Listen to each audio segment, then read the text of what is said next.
As you guys should know, the summer of 2011 was actually a really dark time of cinema for me. There wasn't a lot of good movies coming out, and you can argue that Harry Potter and the Deathly Hallows Part 2 came out, but it was the end of something really great. You can argue that Captain America came out, but it was the end of a setup that led to something amazing. So us, the people, needed something new, original, fresh. And I'm about to use the most cliche line ever. When a door closes, another one opens, and that door opened to Rise of the Planet of the Apes.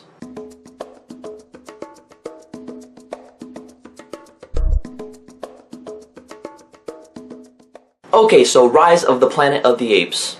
Yeah, I know, it's quite a mouthful. Now, I'm going to be talking about this movie, spoilers and all, and if you haven't seen Rise of the Planet of the Apes, then you should go see it. It's worth watching, you guys, trust me. So Rise of the Planet of the Apes stars James Franco, and he plays a scientist who's trying to find a cure for Alzheimer's disease. He's trying to find the cure because work is on his ass and shit. You know how work is. No, the reason why he wants to find it is because so he can cure the same disease his father has, which is played by John Lithgow. And for James Franco to find the cure, he needs test subjects, so he uses the apes for his experiments. Which is actually some really clever writing for this movie, and it was an awesome setup. All the things that James Franco was explaining, I was like, I buy it. Now, I am not the science person, probably never will be. But when a movie takes a person like myself to be invested in James Franco's vision and goal, then you know it's a good movie already. However, a couple things happened which made James Franco put down all the apes, which means no more experiments. One of the apes they had to put down was already pregnant and she gave birth to her baby. James Franco finds it, he eventually brings it home and names it Caesar. Basically, this is the good first half of the movie. James Franco raises Caesar as his own, and he can see that Caesar is getting smarter and smarter and smarter as the years go by. Since James Franco already experimented on his mother, who is also a smart ape to begin with, the genetics pass down to Caesar, and then he becomes incredibly smart. Now, I gotta say, the visuals for this movie and how they made the apes motion capture characters, they were absolutely amazing. Because really, what promoted this movie is that on the movie poster it said from Weta, the visual company for Avatar. And we all know what Avatar is. It's the visual masterpiece. And Weta brings that same type of work from Avatar to Rise of the Planet of the Apes with their motion capture characters. And seriously guys, let's give it up for Andy Serkis performing as Caesar. He doesn't really say much in the movie, but through his faces and his movements, you feel as if what he was saying. No words, you feel every emotion Caesar has, and movies like this show why Andy Serkis is the motion capture king. Yeah, the movie goes on, James Franco eventually starts dating this veterinarian, and that's the only gripe I have about this movie, is the girl that plays James Franco's girlfriend. Yeah, she does a couple things, but if you take her out of the movie wouldn't have been any different. Sort of like a wasted character almost. And here's a character that wasn't wasted. Even though he was a side character and he didn't have a lot of screen time, he was probably the most important character in the entire new trilogy. And that is the neighbor they had to live next door to. And I'm telling you guys, this guy had the most shittiest luck in the entire movie. It was actually almost funny. And I really felt bad for this guy because he had his backyard invaded by Caesar. John Lithgow messes up his car. Caesar beats the shit out of him and he gets his finger bitten off. So could this week get any worse for this guy? Oh, it's about to. I will get back to him later. Because Caesar went batshit crazy on the poor guy, he had to be taken to an animal shelter. And this is the part of the movie, this is where it steps it up by a lot. Caesar goes to the animal shelter and he's being treated like shit by all the other monkeys and the owners of the place. Yeah, Draco Malfoy is acting like a dick to Caesar. Can you believe it? He's one of the owners. He would get his little shock stick thing and run across the metal cages that they keep the apes in, and the whole place would just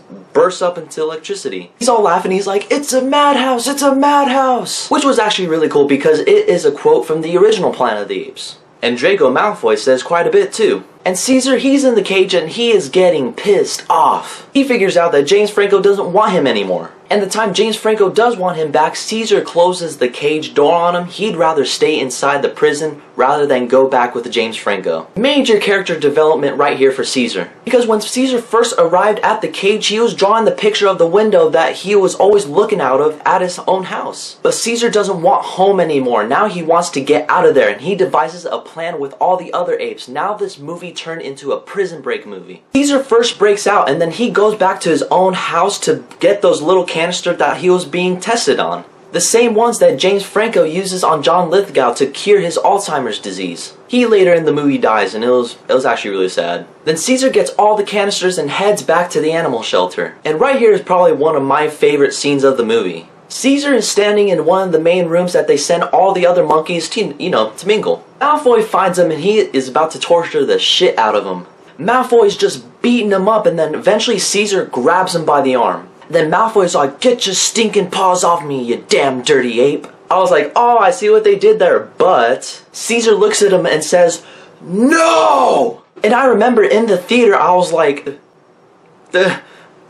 he spoke! Even Malfoy and his friend, they were just like, I would absolutely shit my pants if I was him. From there, Caesar rallies up all the other apes and they take over the animal shelter. Caesar rolls the canisters across the animal shelter, which makes the apes smarter. Caesar eventually kills Malfoy, but he didn't mean to. It was actually an accident. Even though Caesar really wanted to beat him up, he didn't want to kill him. He actually still really loves humans. After they take over the animal shelter, they take it to the city. Caesar's like, remember, don't kill humans. But what I love most about the animal shelter scene in the movie is how much they connected with the original Planet of the Apes movie. Even though Malfoy does say some of the original lines, there's some scenes in the movie that connect with Charlton Heston's character. Because on one of the TVs that Malfoy's friend was watching, it said that Flight Icarus has taken up into Mars. And there was a newspaper article talking about that same shuttle and that it was lost in space. It was talking about Taylor's crew, and I really love the connection between those. It takes a real genius to do that, and that's what I really love about the movie. Meanwhile, James Franco is still going on with his experiments, but he has gotten new apes. Because him and the whole company he works for knows that the cure that he has discovered does cure Alzheimer's disease, but can also create a virus in which one of his colleagues actually catches. The colleague eventually sneezes on James Franco's next door neighbor, with the shitty luck. Now he's contracted the virus and it's about to get worse. James Franco's colleague eventually dies from the virus and he is found dead inside his house. There is a virus that is about to be spread. However, Caesar and his band of apes take the fight to the lab and they free all the other apes. They go to the city and a bunch of badass action happens. The last 20 minutes, awesome. They all go to the same forest that Caesar was taken to as a child and James Franco meets him there. James Franco tells him, "Please come home, Caesar," and then Caesar speaks to him saying, "Caesar is home." There, James Franco lets him go with his band of apes before he can build a colony, and that's the end of the movie. But wait, there's more. Remember the colleague sneezing on the next door neighbor giving him that virus? Turns out the next door neighbor is a pilot. And in the end credits, they show different places the next door neighbor flew to in which he spreads the virus all across the world. Should have called off sick, man.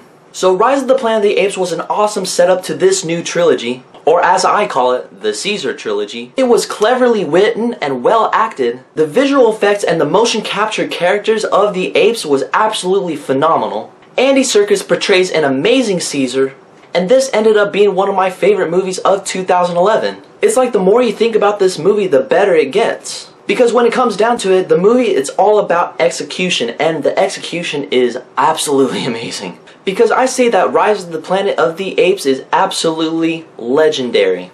Pew pew pew pew pew, oh look at the fireworks. My budget doesn't allow real fireworks, sorry. Have you guys seen Rise of the Planet of the Apes? Are you guys gonna go see Dawn of the Planet of the Apes? Please, let me know what you guys think. Be sure to leave a like and comment on the video, and as always, there is a link below for my Twitter account. Keep in contact with me. But in the meantime, I have to get going. I have to go see the new movie.